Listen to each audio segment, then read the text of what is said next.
ओम नमः शिवाय। नमस्कार दोस्तों, स्वागत है आप सभी का आपके अपने यूट्यूब चैनल खुशहाल ज़िंदगी में। दोस्तों, वास्तु शास्त्र के अनुसार हमारे घर परिवार के खुशहाल जीवन के लिए तथा ऐश्वर्य की प्राप्ति के लिए हमारे पूजा घर में इन 3 वस्तुओं का रहना बहुत आवश्यक है।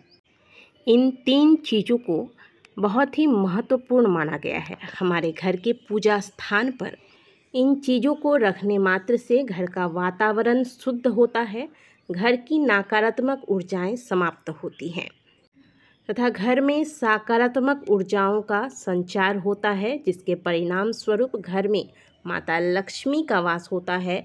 घर के परिवार के सदस्यों की उन्नति होती है तथा घर में सुख शांति बनी रहती है।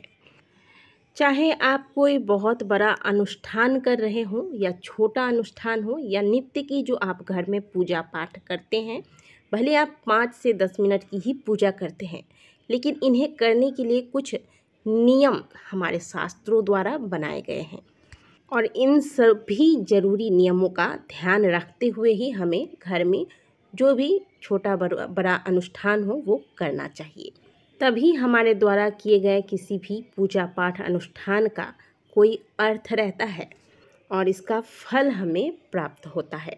कई बार ऐसा भी होता है कि हम नित्य पूजा करते हैं, अक्सर घर में सत्यनारायण भगवान की कथा का आयोजन करते हैं या फिर मंदिर जाते हैं, पूजा पाठ उपाय करते हैं, लेकिन इसके बाद भी मन को शांति नहीं मिलती और जिन मनोकामनाओं के साथ हम पूजन करते हैं और ज़्यादातर घर परिवार में जो भी हम धार्मिक अनुष्ठान करते हैं, सबकी मनसा एक ही होती है कि हमारा परिवार उन्नति करे, परिवार में सुख शांति बनी रहे। लेकिन जब आप इतना कुछ करते हैं, इसके बाद भी परिणाम आपको प्राप्त नहीं होता है, घर परिवार में कलेश का माहौल होता है, परिवार के सदस्यों की उन्नति नहीं हो पाती है, कष्टों का समाधान नहीं होता है, कष्टमय जीवन बीत जाता है। कभी मानसिक कष्ट तो कभी शारीरिक कष्ट हम भोगते रहते हैं। ऐसा क्यों होता है? इसके पीछे एक कारण होता है, वह है वास्तु दोष। इन दोषों से छुटकारा पाने के लिए, इन दोषों के निवारण के लिए वास्तु शास्त्र में कुछ नियम बताए गए हैं, इनका पालन करना चाहिए। हमारे शास्त्रों में जो भी पूजा पाठ की सामग्रियों का वर्णन आता है, उन सभी सामग्रियों के पीछे कुछ न कुछ महत्व होता है, इनका अपना कुछ खास गुण होता है। फिर चाहे वह रोली हो, अक्षत हो, कर्पूर हो, दिया हो या फिर पूजा में प्रयोग करने वाला शंख ही क्यों ना हो। और जब भी हम पूजा पाठ इत्यादि करते हैं तो इन सभी सामग्रियों के प्रयोग करने का अपना एक विशेष क्रम बताया गया है और उसी क्रम से इन वस्तुओं का प्रयोग भी करना चाहिए। तो चलिए आज जानते हैं वास्तु शास्त्र से संबंधित कुछ ऐसी बातें जिन्हें हमें पूजा के दौरान अपने घर के मंदिर में अवश्य ध्यान में रखना चाहिए। पूजा पाठ जब भी आप घर में करते हैं तो यहाँ सबसे महत्वपूर्ण चीज़ जो वास्तु शास्त्र के अनुसार बताया जाता है कि घर का पूजा स्थान हमेशा ईशान कोण में ही होना चाहिए, तभी आपको आपके द्वारा किए गए पूजा पाठ का संपूर्ण फल प्राप्त होता है। दूसरी बात, प्रतिदिन प्रातःकाल पूरे घर की अच्छे से साफ सफाई होने के बाद, घर के मुख्य द्वार को साफ करने के बाद, स्नान करके स्वच्छ वस्त्र धारण करने के बाद ही पूजा पाठ करनी चाहिए। और पूजा का हमेशा एक समय रखें। ये नहीं कि आज एक दिन सुबह 5 बजे उठ के पूजा कर लिया, कल 6:30 बजे कर लिया और अगले दिन तो 12 बज गया। ऐसा नहीं, पूजा का एक समय निर्धारित कर लीजिए। अगर आपको थोड़ा लेट भी होता है तो आप 8 बजे तक सुबह पूजा कर लीजिए। प्रतिदिन भगवान के समक्ष तिल के तेल का या फिर अगर संभव हो तो घी का दीपक लगाना चाहिए। घर के मंदिर या फिर मंदिर के आसपास के स्थान को हमेशा साफ सुथरा रखना चाहिए। घर के मंदिर में मान लीजिए कोई अगरबत्ती है या फिर बासी फूल पत्ती या फिर माचिस की तिल्ली जो आपने प्रयोग करके फेंक दिया होगा या फिर कहीं जमा करके रखते हैं, इन चीज़ों को जमा करके नहीं रखना चाहिए। प्रत्येक दिन जो भी पूजा के रूम में यानी कि घर के मंदिर में जो भी कूड़ा करकट जमा होता है उसे साफ़ करके घर से बाहर निकाल दे। ऐसा नहीं कि आपने पूजा रूम में भी एक डस्टबिन डाल दिया, उसमें जमा करते जाते हैं, जब वो भर गया तो उसे बाहर निकाल देते हैं। ऐसा नहीं करना चाहिए। और अगर आप ऐसा कर भी रहे हैं तो इन्हें निकाल कर बाहर रखिए, घर के अंदर घुसाकर इसे नहीं रखा जाता है। इसे घर में प्रचुर मात्रा में, हालांकि ये सामग्रियां पूजा संबंधित है, फिर भी जब ये बासी हो जाती है, इन्हें आप घर में जमा करके रखते हैं तो यह आपके घर में नकारात्मक ऊर्जाओं को जन्म देता है। हमारे हिंदू धर्म में बहुत सारे देवी देवता हैं जिनकी हम पूजा करते हैं। कोई भगवान कृष्ण के रूप में भगवान की पूजा करता है, तो कोई लक्ष्मी नारायण को स्थापित करके रखते हैं, कोई माँ संतोषी की पूजा करता है, तो कोई माँ भगवती की पूजा करता है, कोई लक्ष्मी गणेश की पूजा करता है, तो कोई लक्ष्मी नारायण की पूजा करता है। इस प्रकार से अपने अपने इष्ट को हम अपने अपने मंदिर में स्थापित करते हैं।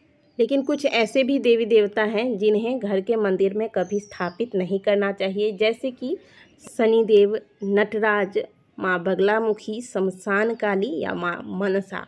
इन देवी देवताओं की फ़ोटो कभी भी घर के मंदिर में स्थापित नहीं करनी चाहिए। पूजा घर में बहुत ज़्यादा देवी देवताओं की मूर्तियाँ या फ़ोटो जमा करके भी नहीं रखनी चाहिए। जितनी की आवश्यकता है, जिनकी आप प्रतिदिन पूजा करते हैं, उतना ही रखना चाहिए। और एक ही भगवान के दो दो फ़ोटो, तीन तीन फ़ोटो जमा करके भी नहीं रखनी चाहिए। जिनकी आप पूजा नहीं करते हैं जिन फ़ोटो में, उनको जमा करके रखने का कोई लाभ भी नहीं है। इन्हें आप जितना जल्दी हो किसी पवित्र नदी में विसर्जित कर दें, ठीक है। और साथ ही जो भी आप देवी देवता के फ़ोटो या मूर्ति रखते हैं, इनमें देवी हो या देवता हो, बैठी अवस्था में हो और मंद मंद मुस्कुरा रहे हों, ऐसी फ़ोटो या मूर्ति आपको मंदिर में स्थापित करनी चाहिए। अब बात करते हैं उन 3 वस्तुओं के बारे में जो प्रत्येक हिंदू के पूजा घर में अवश्य ही रहनी चाहिए। इनमें सबसे पहला है कलश। शास्त्रों में कलश को पूर्णता का प्रतीक माना गया है। आपने देखा होगा कि हम कोई भी अनुष्ठान करते हैं तो उसमें सबसे पहले कलश की स्थापना की जाती है। चाहे गृह प्रवेश का कार्य चल रहा हो, या फिर शादी विवाह हो रहा हो, जनेऊ संस्कार हो रहा हो, या अन्य कोई होम यज्ञ इत्यादि कुछ भी हम कर रहे हों, इनमें कलश के बिना ये जो भी धार्मिक अनुष्ठान है यह पूर्ण नहीं हो पाता है। यदि प्रतिदिन आप अपने घर में पूजा स्थान पर एक तांबे के कलश की स्थापना करते हैं तो इसका बहुत शुभ परिणाम आपको देखने को मिलता है। प्रतिदिन जब आप पूजा कर रहे होते हैं तो एक तांबे का कलश लें, इसमें जल भर के थोड़ा सा गंगा जल डालें, इस कलश पर कलावा लपेटें, कलश पर स्वस्तिक बनाएं और अक्षत लगा दें, थोड़ा सा हल्दी का इसमें तिलक लगा दें और इसे भगवान के दाहिनी ओर रखें। भगवान की विधिवत तरीके से पूजा अर्चना करके कलश में धूप दीप दिखाकर इस कलश का जल अगले दिन पूरे घर में छिड़कने के बाद फिर जब आप पूजा कर रहे हों तो इस कलश को पुनः स्थापित कर दें। ऐसा करने से घर के आसपास का माहौल अच्छा बना रहता है, सकारात्मक रहता है और घर में सुख शांति आती है। दूसरे स्थान पर आता है गंगा जल। गंगा जल का महत्व हमारे हिंदू धर्म में क्या है वह बताने की आवश्यकता नहीं है। जिनके नाम मात्र से ही पवित्रता का एहसास होता है, इस गंगा जल को घर के मंदिर में स्थापित करना चाहिए और इसे किसी प्लास्टिक के बोतल में ना रखकर आप तांबे के या फिर पीतल के बर्तन में रखें। गंगा जल रखने के लिए अलग पात्र भी आजकल आपको मिल जाएगा, ऑनलाइन आप देख सकते हैं। इससे घर में सुख शांति का माहौल रहता है। अगली चीज़ है शंख। प्रत्येक हिंदू घर में शंख का रहना बहुत आवश्यक है और आपने देखा होगा जैसे कलश स्थापना से पूजा आरंभ होती है, ठीक उसी प्रकार शंख के ध्वनि से पूजा पूर्ण होती है और शंख के ध्वनि से घर में जितनी भी नकारात्मक ऊर्जाएं हैं वह कोसों दूर भाग जाती हैं।